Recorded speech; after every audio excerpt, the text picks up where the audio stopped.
name is Josh. I'm a member of the Church of Jesus Christ of Latter-day Saints, and I've recently gone through a divorce. Welcome back to my channel. Today, I'd like to talk to you a little bit about a book that I read that I found to be very helpful for me in the healing process.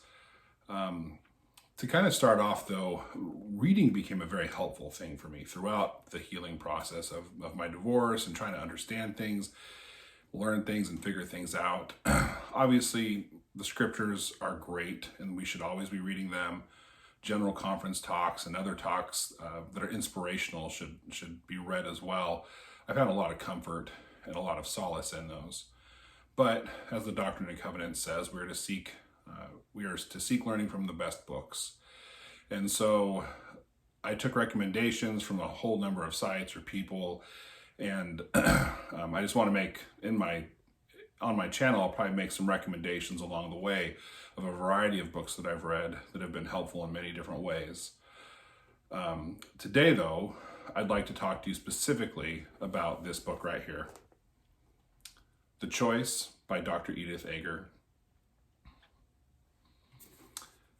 Now, this book is a great book for anyone who's going through troubles in their life, if they are dealing with any form of trauma, particularly in their life, and anything that's a painful road, which makes divorce a good candidate for multiple reasons. I'd like to start by just telling you a little bit about her story. I'm not going to give too much away because I think you should read the book. But she's in her 90s now. But she was unfortunately caught up in World War II, and her family were taken to concentration camps. And she was, as a teenager, forced to live in Auschwitz for about a year. Unfortunately, she saw her parents taken off to the gas chambers. Her and her sister were able to kind of cling to each other and survive.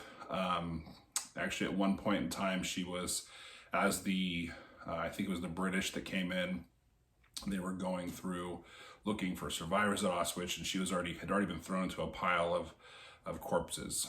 She wasn't quite dead. They thought she was dead. She was able to finally flag someone down with kind of all the energy she could muster. They realized she was alive, and then later she was brought back into good health. She lived in Europe for a little bit longer. She ended up getting married, and then her and her husband were able to come here to the United States. They moved to El Paso, Texas. And then she started really dealing with PTSD.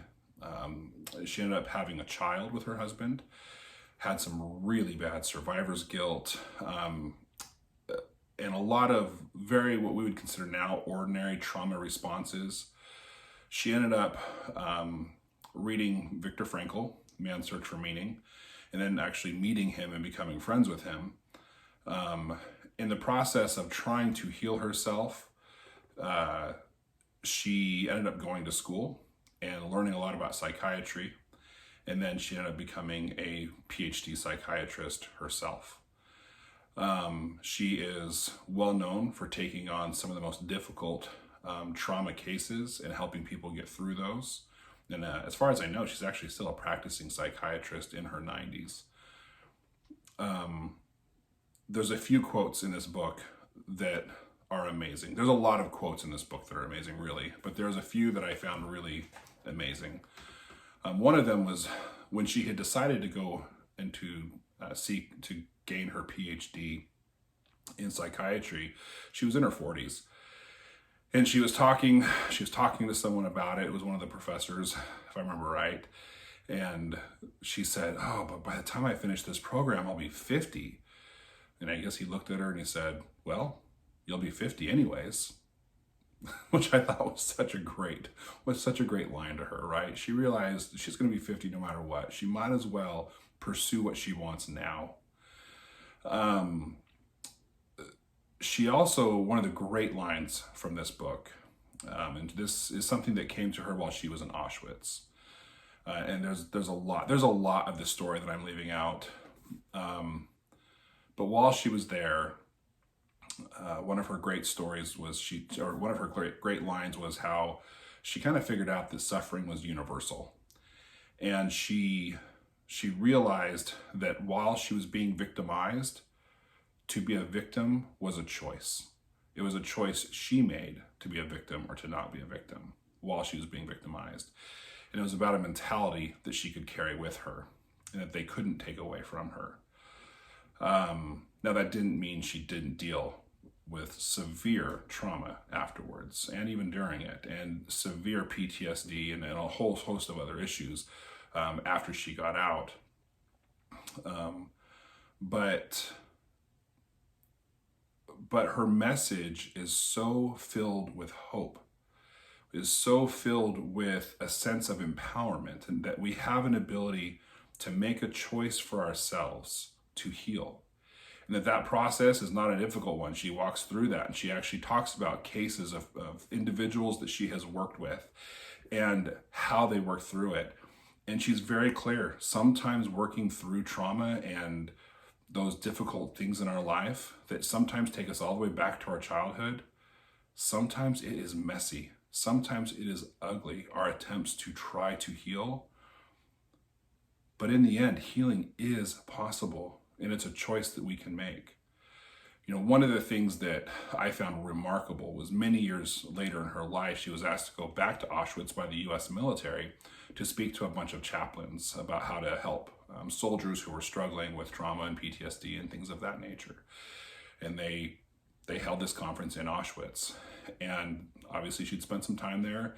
It was very challenging for her many, many years later to still go back there. And she talked about what that experience was like and how she was able to overcome those feelings that she had.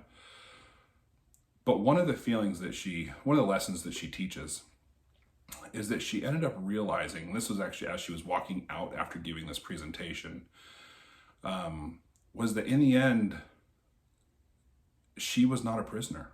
She was able to walk free from Auschwitz. And that many of those guards, the ones who had treated her so poorly, who had, been so horrible, and many of the the people of that regime who'd been so horrible, that ultimately they were the one locked in prisons. That even though she had been caged for a period of time, they were the ones who were going to be caged by their own blindness, their own anger, their own hatred, and that ultimately they were the ones who would suffer. And it wasn't until they could learn to let that go that they wouldn't suffer, just like she had to learn to work through and let it go. Finally, one of the lessons that she discusses that I really enjoy was about the need to never forget the pain that we have felt and the experiences we have gone through, and really ultimately that we can't forget those, but that instead we need to integrate those into our lives. We need to have compassion on ourselves, and we need to learn how to take those experiences and let them propel us forward into becoming better people, to being more compassionate, more kind, more understanding, but also more resilient and more strong. Again, I highly recommend everyone read this book, whether you've had lots of trauma in your life, even if you've had no trauma in your life, and even if for you think your divorce is a breeze, which is I kind of highly doubt, but even if you feel that way, I would highly recommend anybody read this book. Again, I will put a link in the description down below to Amazon. I actually listened to it first on Audible, and then I really enjoyed it, so I ended up buying it and reading through it again. So either way is really good. So again, thanks for coming to my channel. While I am a member of the Church of Jesus Christ of Latter-day Saints, this channel is not affiliated with the church, and it is not endorsed by the church. So all of these thoughts are my own.